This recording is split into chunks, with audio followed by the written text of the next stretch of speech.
31 मे 1725 रोजी राजमाता पुण्यश्लोक अहिल्यादेवी होळकर यांचा जन्म महाराष्ट्र चोंडी या गावी झाला आणि त्यांचं विंधोरमध्ये फार मोठं साम्राज्य तयार झालं।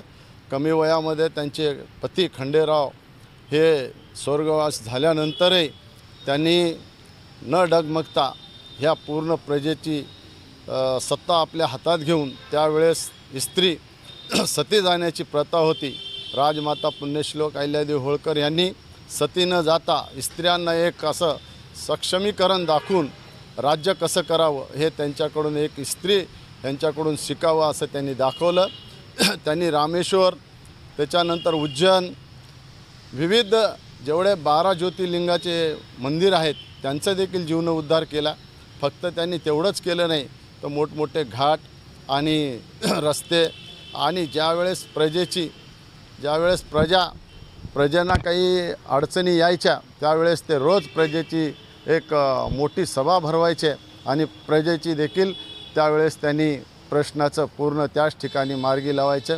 अशा आमच्या राजमाता या देशाच्या माता आहेत, ते आमच्याच नाही तर पूर्ण देशाच्या राजमाता पुण्यश्लोक अहिल्यादेवी होळकर यांची 301वी जयंती उद्या साजरी होणार आहे।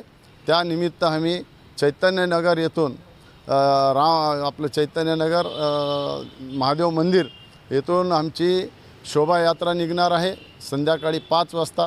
त्या शोभायात्रेमध्ये विविध नेते मंडळी सर्व पक्षाचे मग त्या पुण्यश्लोक अहिल्यादेवी होळकर यांच्या प्रतिमेला अभिवादन करून तिथून आम्ही मोठ्या प्रमाणामध्ये शोभायात्रा काढणार आहोत आणि ज्या ठिकाणी पुतळ्याचं आयोजन आहे आणि त्या ठिकाणी आमचं संध्याकाळी 9-9:30 वाजता विसर्जन होईल।